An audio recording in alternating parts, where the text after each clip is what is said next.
ऐसा प्यार जो समय और हालात के खिलाफ खड़ा रहा। शुरुआत उस रात से होती है जब शहर में हल्की बारिश हो रही थी और सन्नाटा गहराता जा रहा था। हर कदम पर अंधेरा और डर का साया था।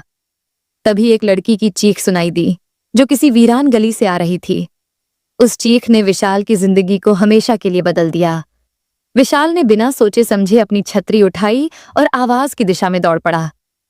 गली के अंधेरे को चीरते हुए जब वह वहां पहुंचा तो उसने देखा कि एक लड़की किसी दीवार के पास सहमी हुई खड़ी थी। उसके चेहरे पर डर और आंखों में आंसू थे। विशाल ने धीमी आवाज में पूछा, क्या हुआ? तुम ठीक हो? लड़की ने कांपती हुई आवाज में कहा, कोई मेरा पीछा कर रहा था।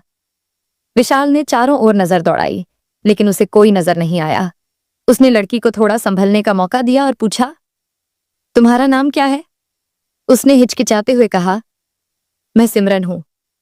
सिमरन पूरी तरह डरी हुई थी, इसलिए विशाल ने उसे घर तक छोड़ने की बात की।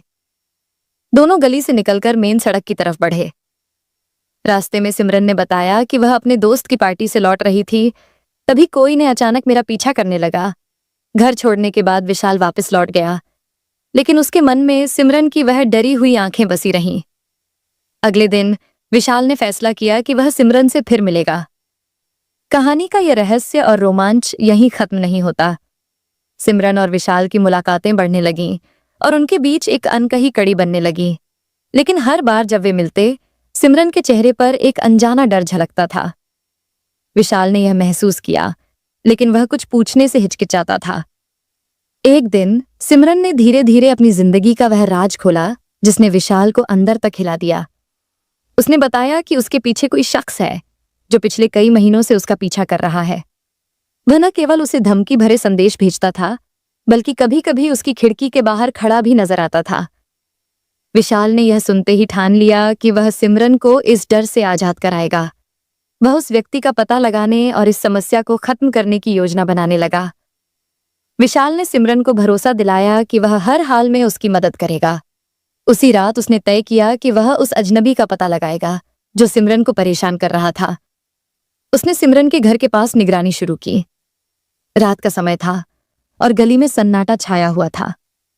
अचानक उसे एक परछाई दिखी जो सिमरन के घर की खिड़की के पास घूम रही थी। विशाल तुरंत सतर्क हो गया और बिना देर किए उस परछाई का पीछा करने लगा। परछाई एक सुनसान गली में जाकर गायब हो गई। विशाल ने इधर उधर देखा, लेकिन उसे कुछ समझ नहीं आया। ये पहली बार था जब उसे महसूस हुआ कि यह मामला जितना साधारण दिख रहा था उतना है नहीं। अगले दिन उसने सिमरन को यह बात बताई, लेकिन सिमरन पहले से ज्यादा डरी हुई लग रही थी। उसने विशाल से कहा, मैं तुमसे कुछ छिपा रही थी। विशाल ने गंभीर होकर पूछा, क्या छिपा रही थी सिमरन? अब मुझे सब सच सच बताओ।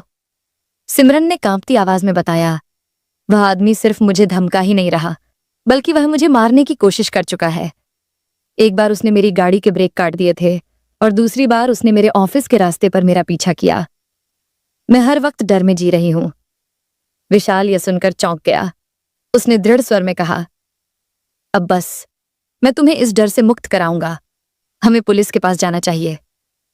लेकिन सिमरन ने मना कर दिया। उसने कहा, पुलिस को बताया तो वह और ज्यादा उग्र हो जाएगा। उसने मुझे धमकी दी है कि अगर मैंने किसी से कुछ कहा तो वह मुझे मार देगा। विशाल ने खुद मामले की तह तक जाने का फैसला किया। उसने सिमरन से उसके पुराने मेल और मैसेज दिखाने को कहा। वहां से उसे पता चला कि वह आदमी, जिसका नाम विवेक था, सिमरन का पुराना दोस्त था। लेकिन कुछ समय बाद विवेक का व्यवहार अजीब हो गया और उसने सिमरन को परेशान करना शुरू कर दिया। विशाल ने विवेक के बारे में जानकारी जुटानी शुरू की।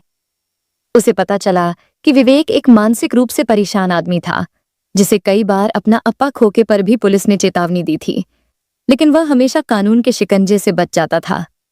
एक दिन जब सिमरन ऑफिस से लौट रही थी, विवेक ने उसका रास्ता रोक लिया। वह उसे धमकाने लगा। तभी अचानक विशाल वहां पहुंच गया। उसने विवेक का सामना किया और उसे दूर रहने की चेतावनी दी, लेकिन विवेक ने उसकी बातों को नजरअंदाज करते हुए कहा, तुम दोनों के लिए यह सिर्फ शुरुआत है। मैं तुम्हें दिखाऊंगा कि असली डर क्या होता है। उस रात विशाल ने विवेक की धमकी को गंभीरता से लिया।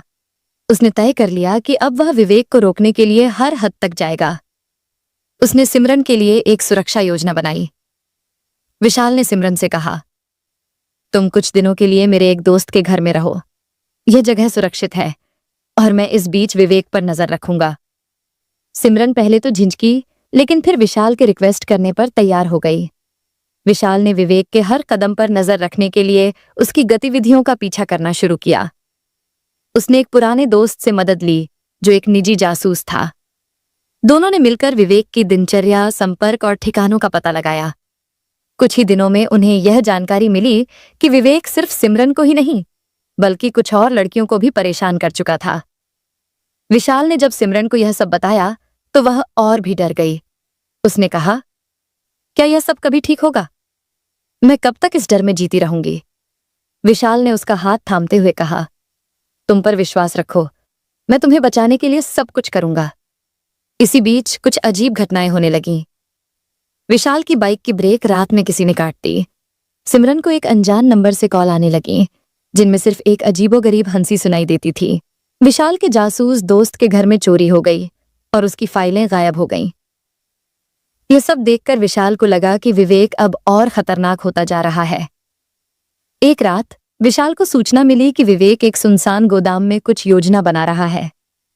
उसने तुरंत पुलिस को खबर देने का सोचा, लेकिन फिर उसने अकेले ही वहां जाने का फैसला किया। वह नहीं चाहता था कि कोई देरी हो। उसने सिमरन को अपने दोस्त के घर छोड़ दिया और गोदाम की ओर जाने लगा। गोदाम के अंदर अंधेरा था। विशाल ने धीरे से अंदर कदम रखा। वहां उसे विवेक की आवाज सुनाई दी। वह किसी से फोन पर बात कर रहा था। विवेक कह रहा था, इस बार मैं कोई गलती नहीं करूंगा। सिमरन को हमेशा के लिए खत्म कर दूंगा ताकि वह किसी और की न हो सके।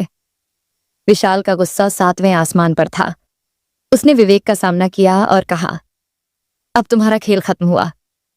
विवेक हंसते हुए बोला, क्या तुम अकेले मुझे रोकने आए हो? तुम नहीं जानते मैं कितना खतरनाक हूं। दोनों के बीच एक जबरदस्त लड़ाई हुई। विवेक ने पहले से गोदाम में कुछ इंस्ट्रूमेंट रखे थे, लेकिन विशाल ने अपनी सूझबूझ से उसे मात दी। आखिरकार पुलिस भी मौके पर पहुंच गई। विवेक को गिरफ्तार कर लिया गया। सिमरन और विशाल ने राहत की सांस ली। अब विशाल का डर भी खत्म हो चुका था, लेकिन इस घटना ने उनकी जिंदगी को बदल दिया था। अब वे जानते थे कि प्यार सिर्फ खुशियों का नाम नहीं है, बल्कि यह एक दूसरे के लिए संघर्ष करने और हर मुश्किल से लड़ने का साहस भी देता है। कुछ महीनों बाद विशाल ने सिमरन को एक खूबसूरत जगह पर ले जाकर प्रपोज किया। सिमरन की आंखों में आंसू थे, लेकिन वह खुशी के आंसू थे, और सिमरन ने विशाल का प्यार खुशी खुशी स्वीकार कर लिया। तो दोस्तों, प्यार में सिर्फ रोमांस नहीं होता, बल्कि साथ में खड़ा रहने का वादा, हर मुश्किल का सामना करने का हौसला और एक दूसरे के लिए जीने मरने का जज्बा होना चाहिए। कैसी लगी आपको ये कहानी? कमेंट बॉक्स में जरूर बताएं और इस चैनल को सब्सक्राइब करना ना भूलें। ऐसी मजेदार कहानी के लिए मिलते हैं जल्दी एक ऐसी नई कहानी के साथ।